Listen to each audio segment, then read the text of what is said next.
Welcome to Creators Cafe. I'm your host, Jessica Payne. I'm a performer, performance coach, and multi-hyphenate creator. I'm going to be bringing you conversations with some of my favorite creators where we talk about the sublime and the specifics of the creative journey. So grab a drink, get cozy. Let's go. My guest, Amy Kersten, is an actor, writer, editor, producer, and director. Amy spent the last decade developing multiple digital series, including Lady Parts Justice, run by The Daily Show creator Liz Winstead, and 3 seasons of the award-winning digital series Hot Mess. Amy wrote, produced, and starred in an independent pilot, In Case of Emergency, which was directed by Soma Helmi, and in partnership with Third Law Films, which is now available on Amazon Prime. Amy has worked on various feature films, including Sandy Wexler, starring Adam Sandler, The Spy Who Dumped Me, starring Kate McKinnon, and The Week Of, directed by Robert Smigel. Amy starred as an actor in Shanghai, in Venus and Fur, and 39 Steps. She wrote her first feature-length screenplay, A Woman Abroad, about her experience there, and recently even got to film a scene from her feature at the historic Peace Hotel in Shanghai. Please enjoy my worldwide conversation with the amazing, multi-passionate Amy Kersten. Welcome to Creators Cafe, Amy Kersten. Thank you. Thanks for having me, Jazz. Cheers. And what are you drinking today? I'm drinking an oat milk latte. Nice. It's delicious. Iced cold because it's hot out already. Yeah, exactly. It really felt like summer in LA today for the first time, and there was like people out in pretty dresses and walking dogs, and it was really lovely. I feel like the May gray finally went away. Finally, yeah, mid-June. Yes. We're here finally. Yes. I have an iced latte. These are from Groundworks in Larchmont, actually. Oh, I love Larchmont. Yeah, I went to get. It's my birthday weekend. Happy birthday! Thank you. And so I went to get a. Lavane is there, the bakery. Oh, yes, like in New York, and you see the line out the door. It's really the cookies. The cookies are what's causing traffic. That's the issue. I went to get a cookie. So proud of you. That's what you had for breakfast? That's what I had for lunch. Yeah, that was so proud. Yes, it was. I was like, that's what my day is today. I went to SAG and did the on-camera open house thing there. That's so neat. It's a cool resource that I didn't know about. And then I went and took myself for a cookie. This is a commercial for Lavane Bakery's cookies. They are no joke. So they are no joke. There's a line, but it's worth it. That's like my death row last meal is a Lavane cookie. Like, I feel like there could be other things there as well. I mean, but there's always a line. In New York and LA, there's always a line. Oh, yeah. So there you go.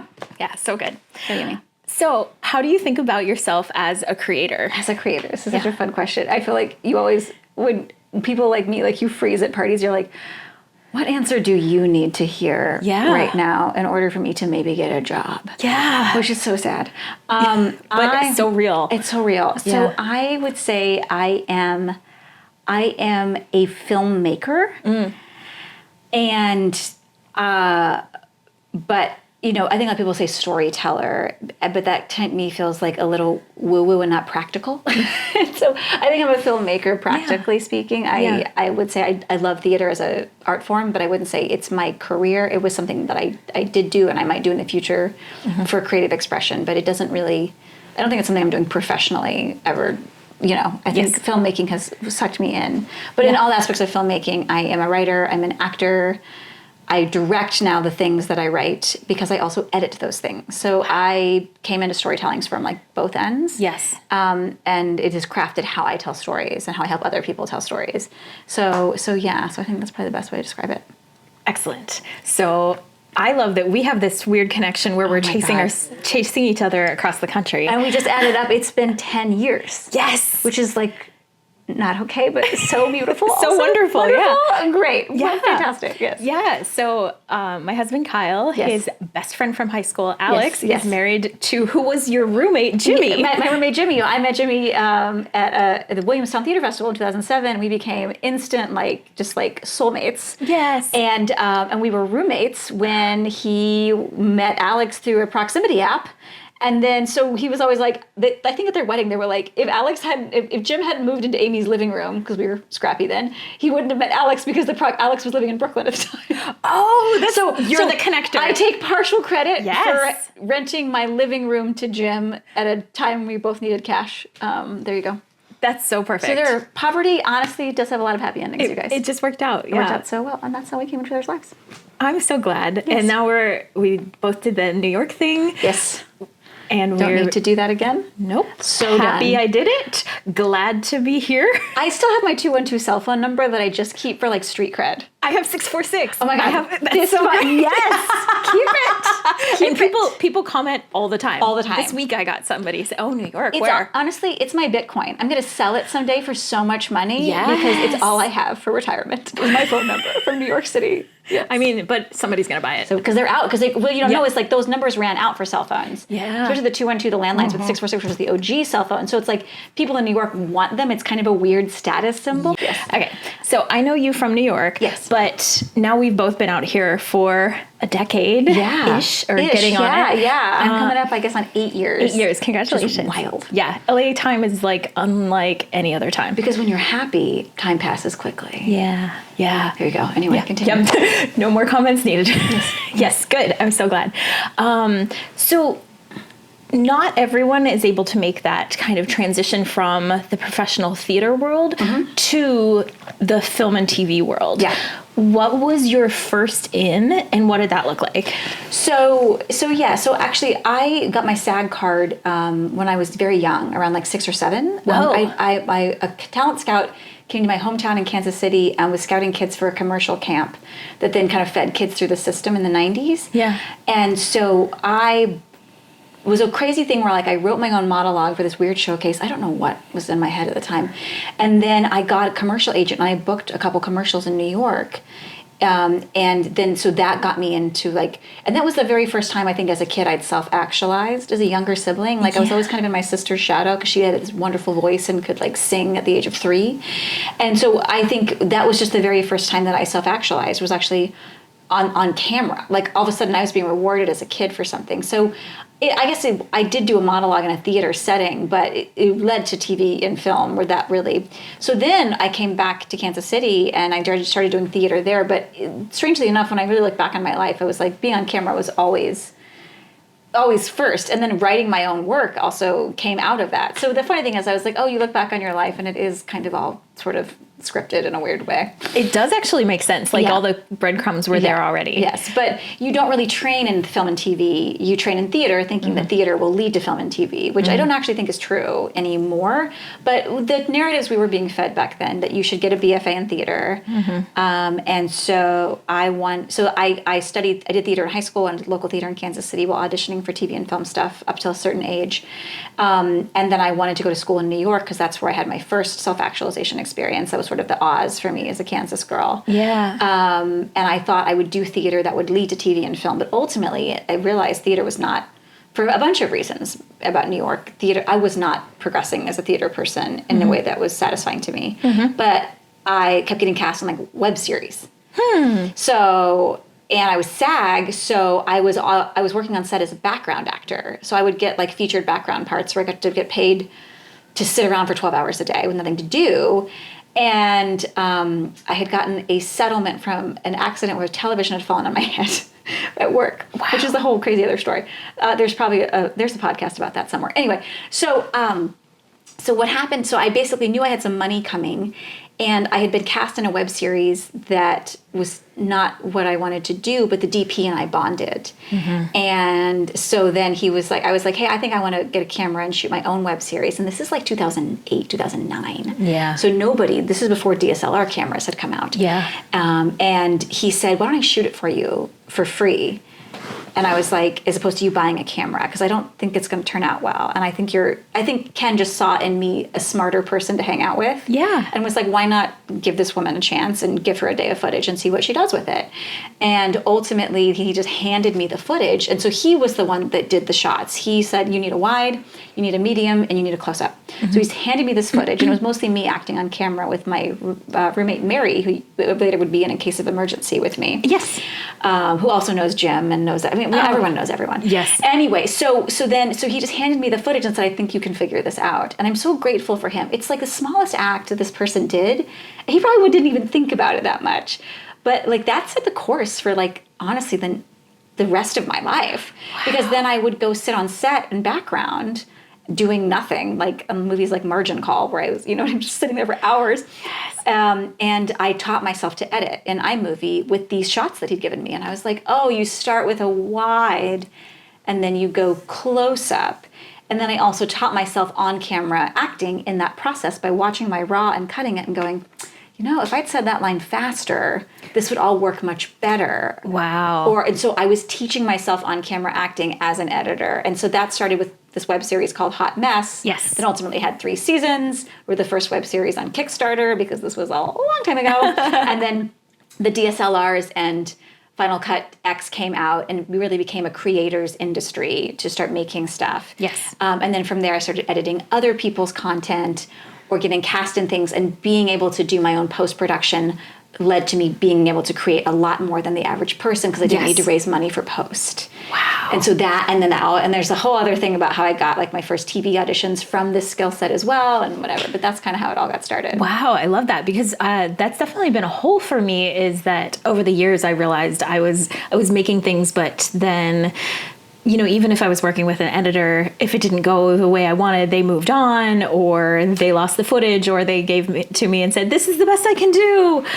I made a career out of triaging those situations, especially for women. So my name started to get passed around town in New York and in LA when I got here, did you only get so far in post? Amy Kersten will fix it for you.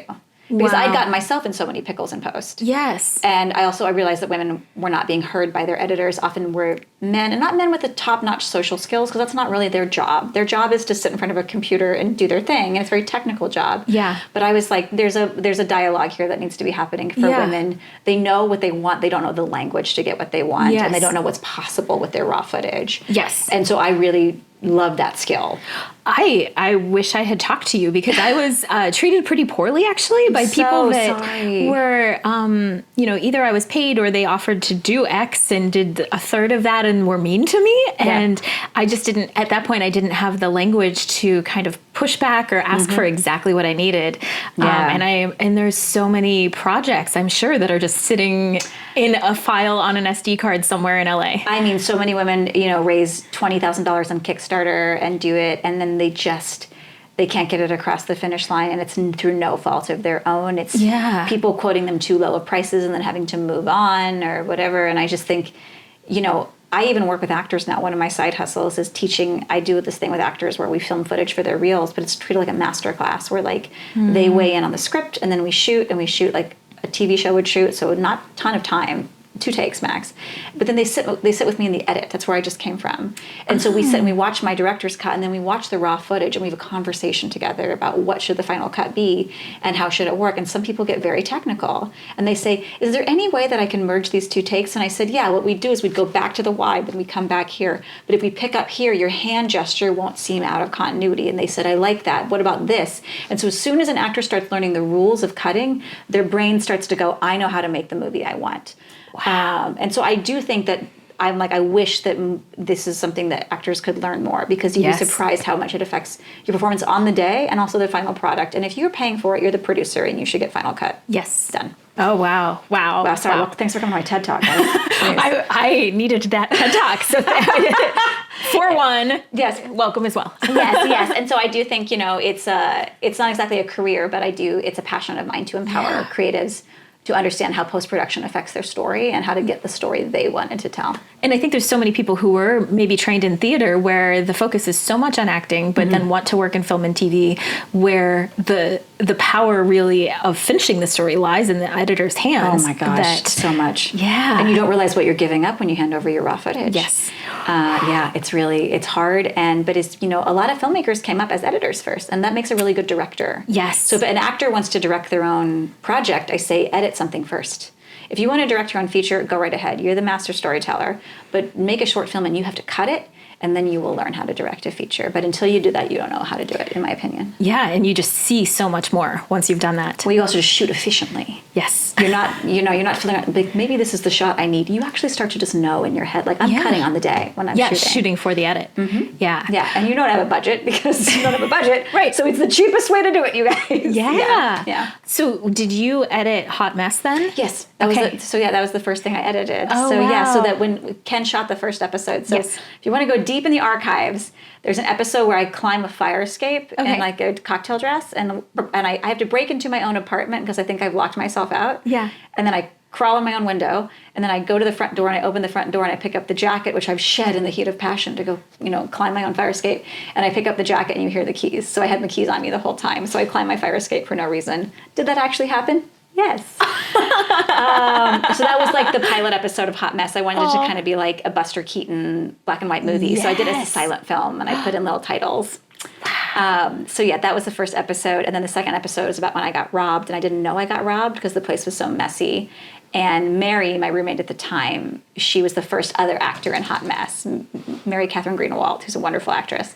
Go watch her movie online. It's called Hudson. It's amazing. Pay the $3. Hudson's incredible. I am a voiceover in it. Anyway, nice. I can link that in the show notes. Yeah. So she actually is. She's already produced her first feature. But the first thing she made, and one of my favorite compliments is she was in an episode in season 2. I loved writing for her. I still do. And I got to watch her watch one of my early cuts, and she's like, I've never laughed at myself on camera before. And I was like, the best compliment I could ever receive. Oh, that hit made so me so hard. happy. So so Mary's like true north for me. And she is your co-star in Case of Emergency. So we made In Case of Emergency together. Okay. So she brought me the director, Soma Helmi, also shout out to Soma, and basically Soma wanted to direct something comedic, and she was like, well, Amy's a good comedic writer. And so the three of us came up with the idea of In Case of Emergency in our shared living room at the time. We've been roommates 3 times.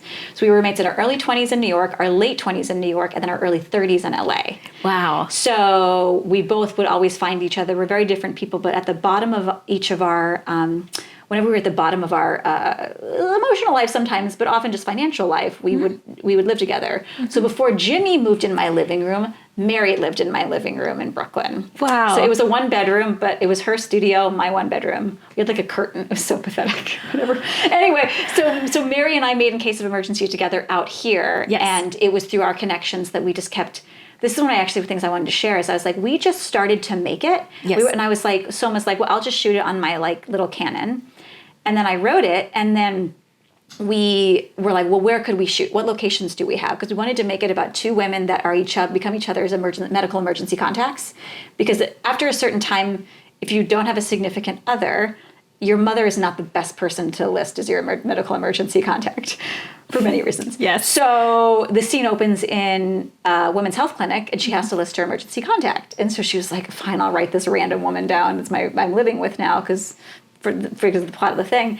And it was Mary. And Mary and I were each other's emergency contacts for 10 years. Wow. Yeah. Whenever we're not with a partner that would make sense, we just list each other. Exactly. And I think it's really about heroic female friendship and how we often the idea of being rescued and someone coming to your rescue, which I think is a true narrative, but often it's going to be a best friend. It's not going to be this man you're waiting to rescue you. Your hero is already in your story, and it's usually she's sitting right next to you on the couch. I love that. I've read more just kind of traditional romance novels, like rom-com kind of things and rom-com films recently. And I was struck recently by the idea that the hero is usually the best friend, actually. It's actually the best friend. It's actually the best friend that we all want. That person that you just call when you're the true hot mess. Exactly. Yeah. And very much Case of Emergency came out of Hot Mess if I was just adapting true hot mess stories. And I was like, Mary and I have been a hot mess together so many times. Yeah. And so the pilot version of that, which I would love to sell, goes back and it has these girls living together in their early 20s, their late 20s, and then you pick up the show in their early 30s. Yes. Or I also did a version of the show where I wanted 3 different pairs of best friends that constantly rescue each other.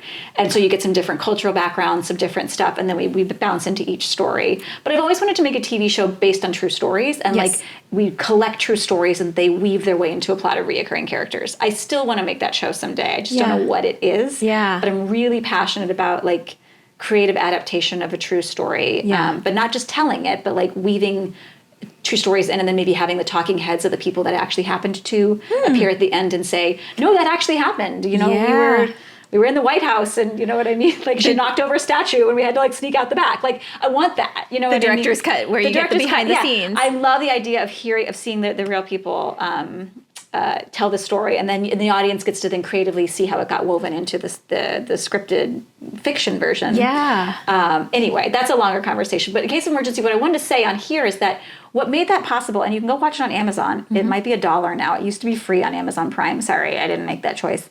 I'll pay you $1 if you watch it. First 5 people. So Soma and Mary and I were like, let's make this cool script about Amy and Mary's wacky relationship. And we had the house we're living in as a location.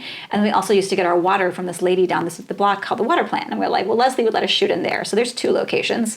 We can be in a back alley. That's 3. And I was like, we need a women's health clinic. And I happened to be working at Happy Madison at the time, Adam Sandler's company, in post-production. I was like an assistant. And I said, honestly, they're in this weird post-production office in Santa Monica. The lobby looks like a women's health clinic. I watched it, and it completely does. That is the old post-production offices for Happy Madison. They were cutting, I don't know, I guess we're probably cutting the week, the wedding, what is it called? The week of, or Sandy Wexler. One of those movies was being edited there.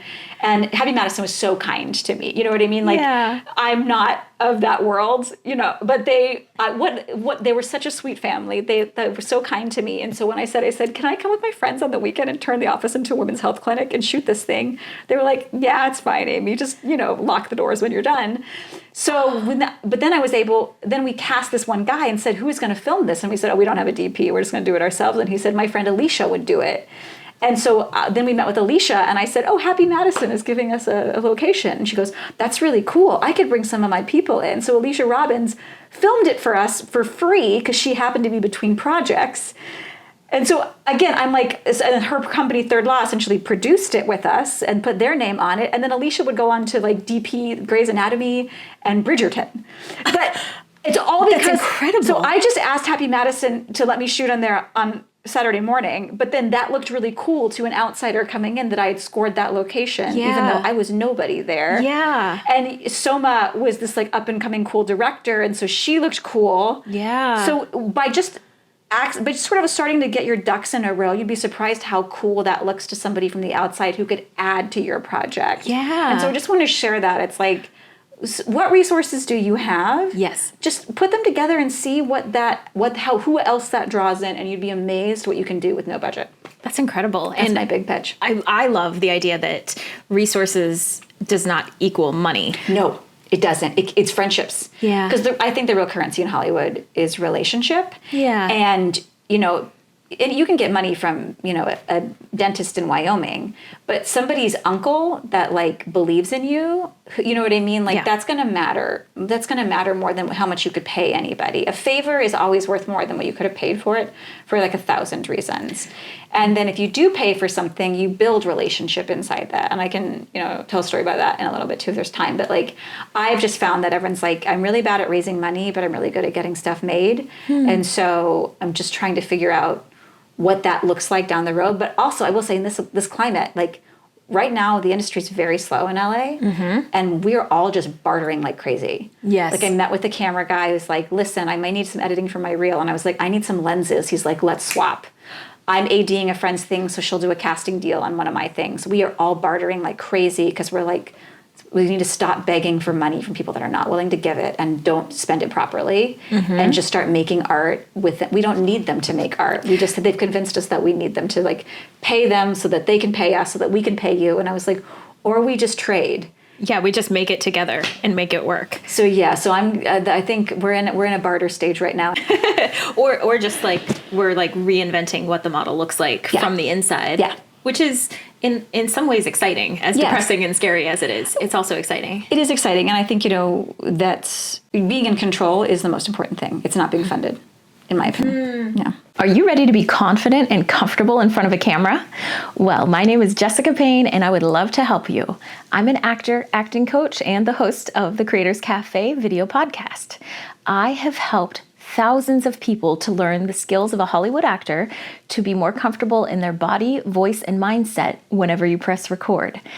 So if you're an entrepreneur, a business person who needs to be in front of the camera, or you want to get into digital content creation, I would love to offer you one-on-one on-camera performance coaching so that you feel like when you press record, you can be your best self. Check out the link below for more details, and I can't wait to work with you. Let's have fun together. So one of the things you were talking about was when you are creating something to have that control, you like to write the story and see it through the whole process.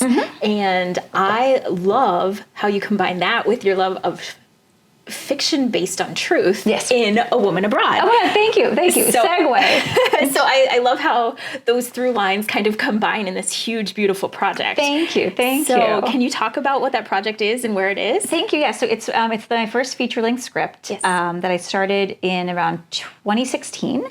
And we got to our first draft about 2018, and then started crafting it more and whatever. But it's inspired by, I lived in Shanghai. I did some theater in Shanghai in 2015 and 2016. So I lived in Shanghai. I did a production of Venus and Fur for you theater geeks out there, and then I did a production of 39 Steps in Shanghai. So fun. Beyond fun. So fun. I was living with Jimmy during Venus and Fur. It was glorious. So anyway, so while I was there, I met tour guide / historian from the UK, but was fluent in Mandarin, who was really into really wanted to become a filmmaker, and ultimately he has. His name is Daniel Newman. He makes wonderful films. Check him out. And he was like, he met me and he's like, "You remind me of Emily Hahn." And I was like, "Who's that?" You should make a movie about her. And I was like, "Who is that?" And he's like, "Well, she came to China in the 1930s. And I was like, and he's like, "She's a very naughty girl and she did lots of naughty things." And when I went to Shanghai, I was very clinically depressed at the time. My 20s had ended up kind of on a down note, and my 30s hadn't really gotten started, and I felt very adrift in my life. I was a very ambitious person who couldn't make anything of myself. And I was like, I guess I'm a failure and I don't know why. There's a line in the script where it goes, it's like, if my life were a plant, I would water it and shit, and it would still die, and everyone would know why it died but me, but they wouldn't tell me, because they would just be like, "Oh my God, you're so good with plants." You know what I mean? And it's just like, that's how I felt. I really was like, I don't know how to fix my life, and I work really hard, and it's amounted to nothing. And that was a really scary time.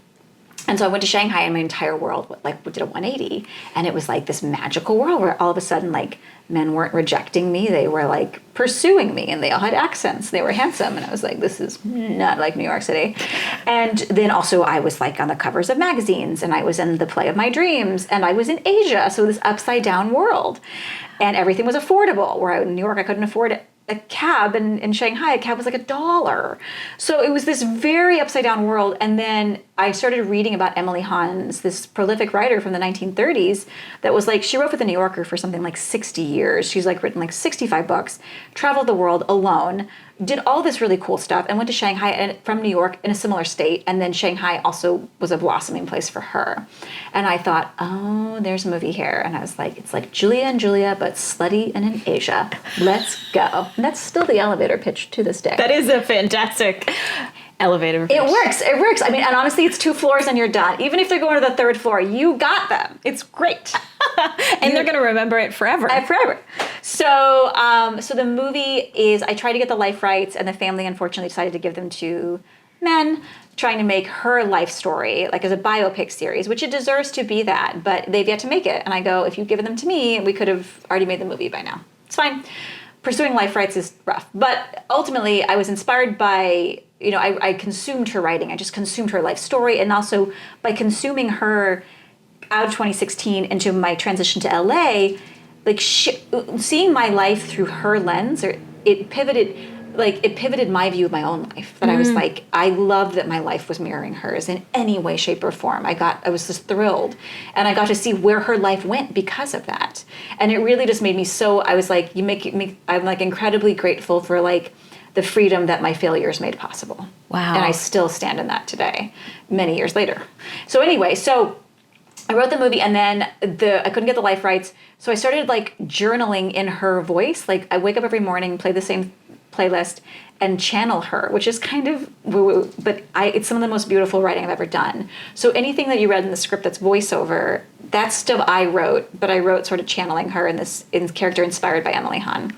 So it's all original, and it's some of my favorite things I've ever written. It's so beautiful, and I love how it has such a confident, distinct voice. Yeah. So hearing the backstory gives me chills. Isn't it? Oh, goodness, Yeah. it's really fun. Yeah. Yeah. So anyway, Emily's spirit is still in this project, Wow, and I absolutely. hope her biopic gets made someday. I'd love to direct it. God, if it ever happens. But in the meantime, I wanted to be part of her legacy, and this is my way of doing it, because I do think she's a very cinematic character and feminist character that I really want people to find out about her through this project. That's my highest goal.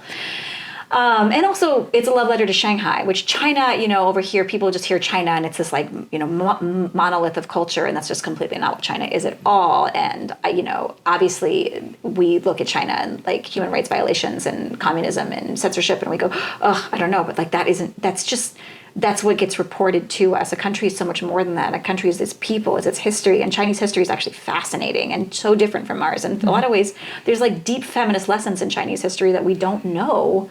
So I just started to fall in love with like moving beyond like the China that America sees on the news. And I was like, I just want to tell a story about a love letter to Shanghai and some Chinese history, with the aid of Daniel Newman, by the way, my wonderful, consulting producing partner. So that's how you got the script that you read. And we have just come back from Shanghai. I raised enough money through a nonprofit, bless them, Clutch Productions, they're wonderful, and my producing partner, Margaret, to go shoot a key piece in China in this historic hotel, the Peace Hotel, the Fairmont Peace Hotel. And that is a hotel where Emily Hahn actually stayed.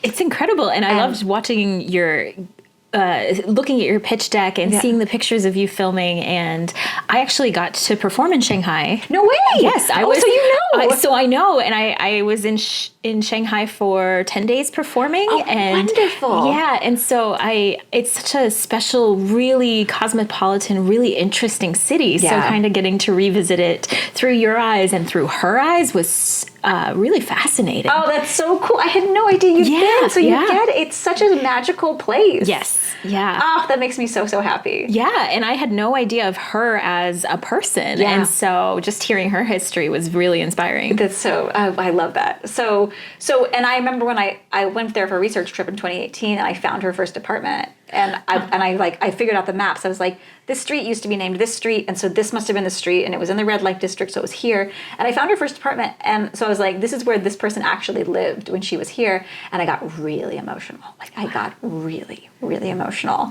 That ultimately then I was like, okay, something like this goes in the script, which then pivoted that midpoint of the movie where she's at this hotel, and it's really special. And so the hotel, God love them. We do not have a big budget. And we were like, we can do this basically. And they said, we would like to have you. We really want to have you do this, and we're going to support you. So the hotel made this tiny shoot possible, this huge set piece, this one of the most beautiful Tiffany skylights in the world we filmed underneath. And I'm just so grateful to those people and Mike, our contact. We kicked off the movie in a wonderful way. And so now we're producing that sequence. It's got a VFX element to it. And the idea is we can show that to investors and produce the next phase of the movie, which we could shoot a significant portion of the movie for not a huge price point for about a week. And then I'm the editor, so then I can cut those sequences and show those to more A-list talent to come on board. Interesting. Or investors. And so the last 3 movies that have won the John Cassavetes Award have done this. They have made the movies and like, whoa, there's, I guess, multiple people win the award every year, or they're nominated, but these films did this. And I was like, this is a great idea. Then you make the movie in chunks and present early edits to investors or talent, and then people get on board. Wow. And I was like, well, I'm an editor, so let's do this. Wow. So we're trying to use this sequence from Shanghai to produce another week of shooting with a child actor in it, and then use those scenes to then try to get bigger names and make the movie for still under $1 million, but it's it's just my whole world. So yeah. Wow. And it's I like that it's got the epic, beautiful travel side to it, and the very personal hot mess roots to it, and your connection to her in history, and also your connection to kind of the guys that see you differently. Subplot is just it's amazing. I'm so glad you like it. Everyone's like, so the promiscuity, and I was like, it goes in the log line. I really, and that's all true. Like all that stuff. all those scenes in the bars, that's all straight from headlines, ripped from the headlines. It was a wild time. And for a woman whose ego was literally completely on empty, it was a remarkable experience. Well, and it's so funny to travel as a woman because the same package going different places is received so wildly differently. I always say I test better in foreign markets. Yeah, it's just I don't know what it is. It's just fine. It's all good. So I completely hear you and see you in that, and I've never seen that kind of really truthfully referenced. Oh, it's great. Thank you so much. It was fantastic. Coffee and this, I'm in. Let's go. So I really think it's a special story that I'm really proud to tell. And of course, when you start writing these projects, that people call them like vanity projects, of like, oh, it's your like vehicle. And I was like, yeah, it's my story, but I don't care if this movie gets made on an iPhone.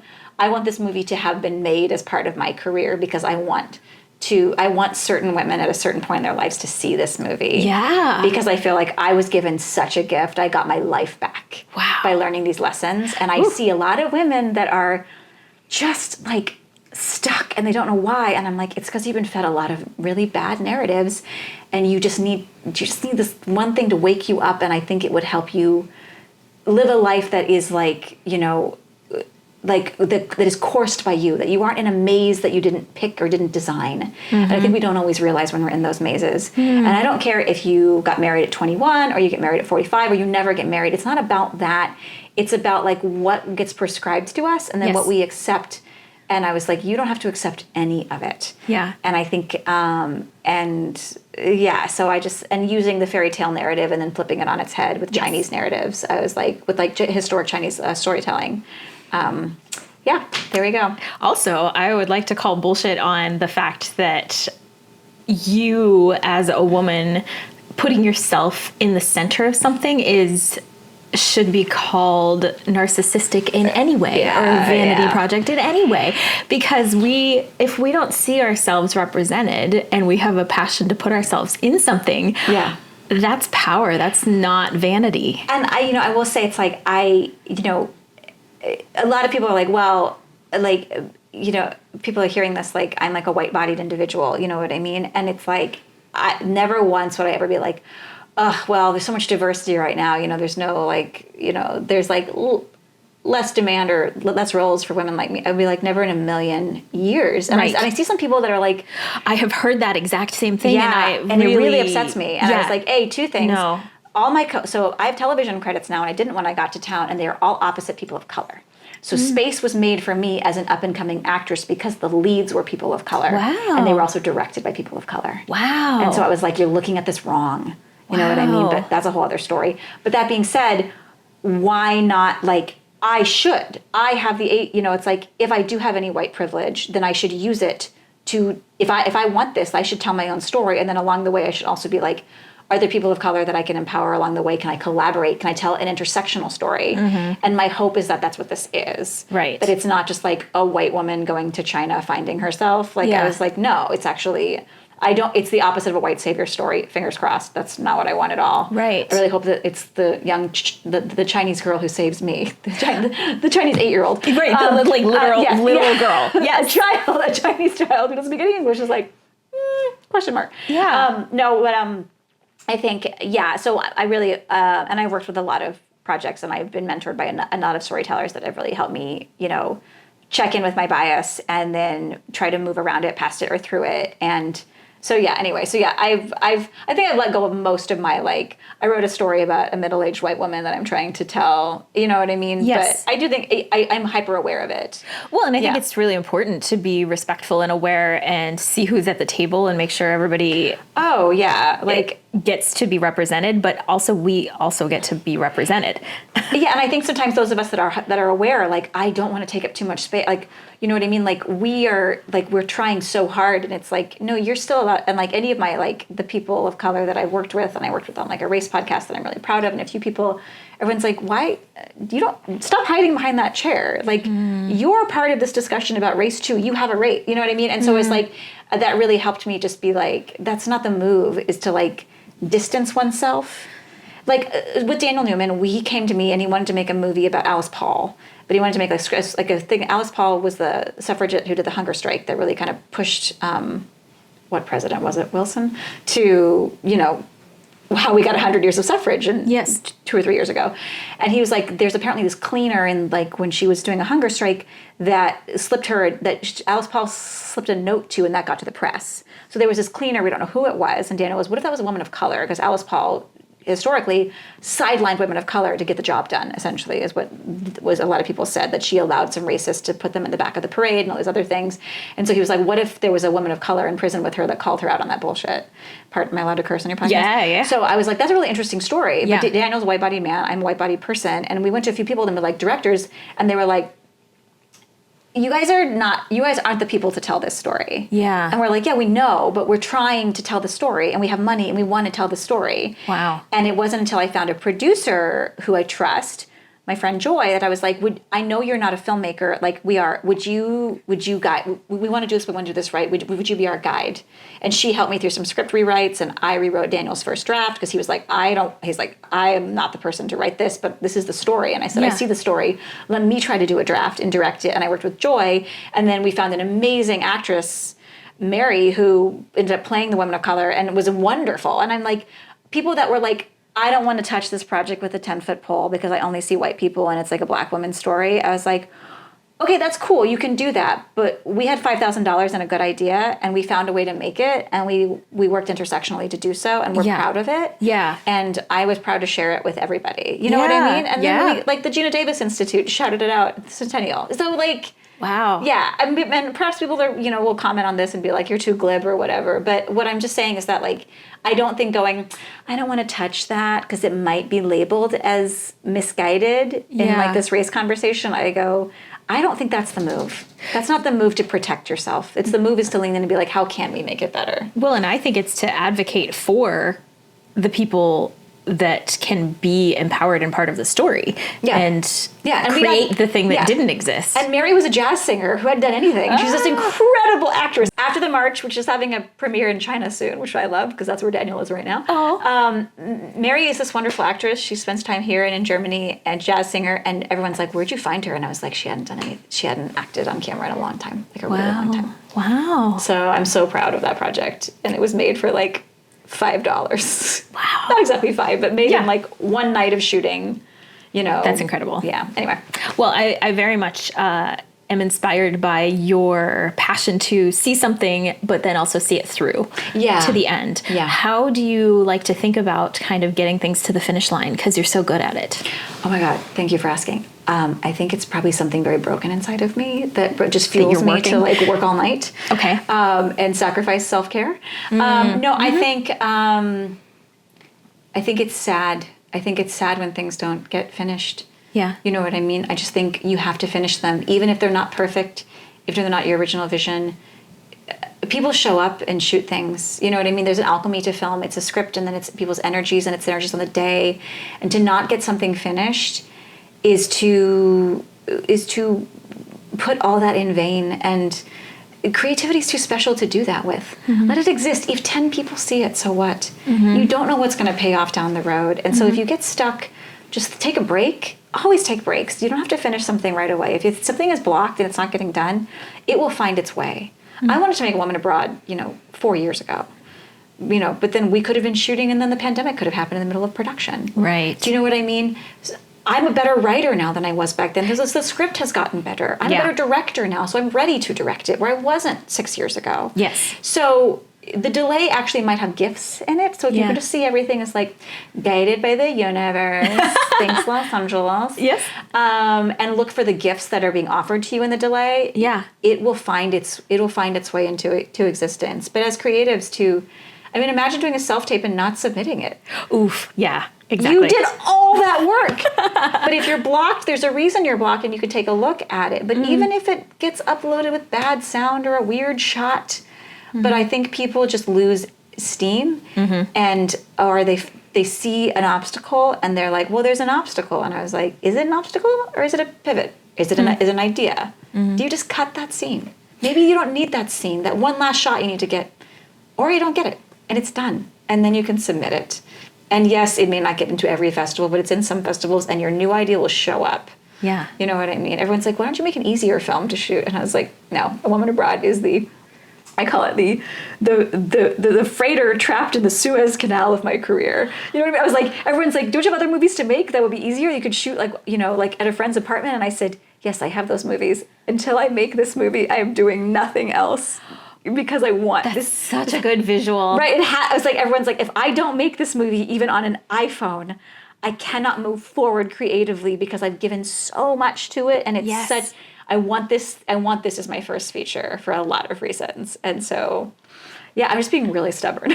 I love it. Well, and that's how things happen. Yeah. Well, a lot of people are like, Amy, shooting in Asia is hard. And I was like, yeah, you're right, it is hard. And then I was like, wait, you haven't been to Shanghai. I lived in Shanghai. It's actually really easy. Yeah. If you don't get permission and you go on a tourist visa, you're fine.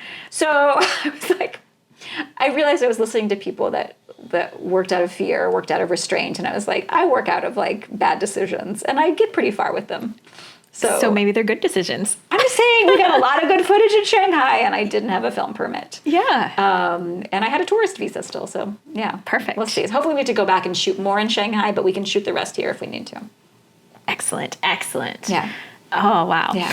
Okay, so for every episode, I ask my guest for a creator's challenge that the audience could do in 10 minutes or less of just anything they could do for free with the resources that they have to create an idea to go from 0 to 1 or to move an idea that they have along.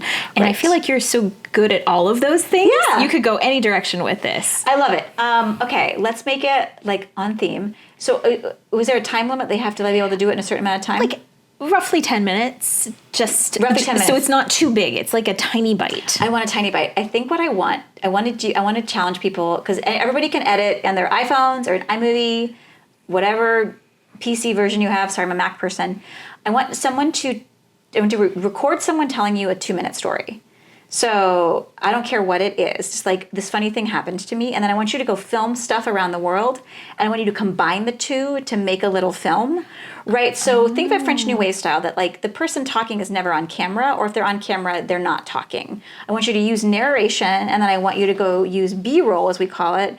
And see if a movie comes out of that. And you'd be surprised. It will be a movie. That's such a good idea. And then just steal some music and put it underneath and get really excited because score makes everything so cool. Like score and sound effects go so far and those are free on the internet.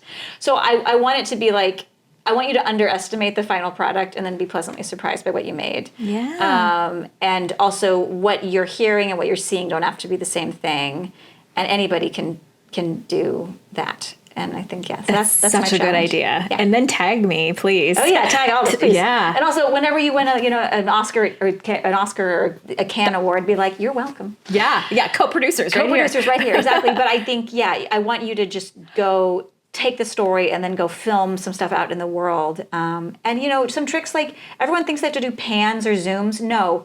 Hold the camera like you're doing a photo essay. So treat your sequence like a photo essay. So hold your camera steady. If you're doing a computer sequence, then get the mouse tight, get the keyboard tight, get the computer tight, and then sequence them together in the edit. Don't try to like whip your phone around. I think a lot of people try to do that. And I was like, you're going to be frustrated because it's not going to feel like a movie. But if you just have locked off shots or just little handheld shots and hold them steady in all the things that you want to focus on, almost like a photo essay, but things are moving in it, you'd be surprised how fast it starts to look like a movie. Oof, that's such a good idea. Yeah. I love that. That's fantastic. Yay. Thank you. Thank you.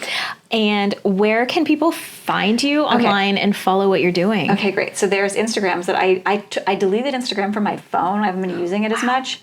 I'm so much happier. Good. So, but I do update it occasionally. So, my Instagram is Amy C. Kersten, like at Amy C. Kersten. And then A Woman Abroad Film is the handle. And if you go to Amy C. Kersten, I link to the Woman Abroad Film, and we're going to put some updates there about recent stuff we've done and what we're trying to do next, which is cool. And so that's my Instagram. And then I am on TikTok, and I put some shorts and stuff on there that are pretty ridiculous.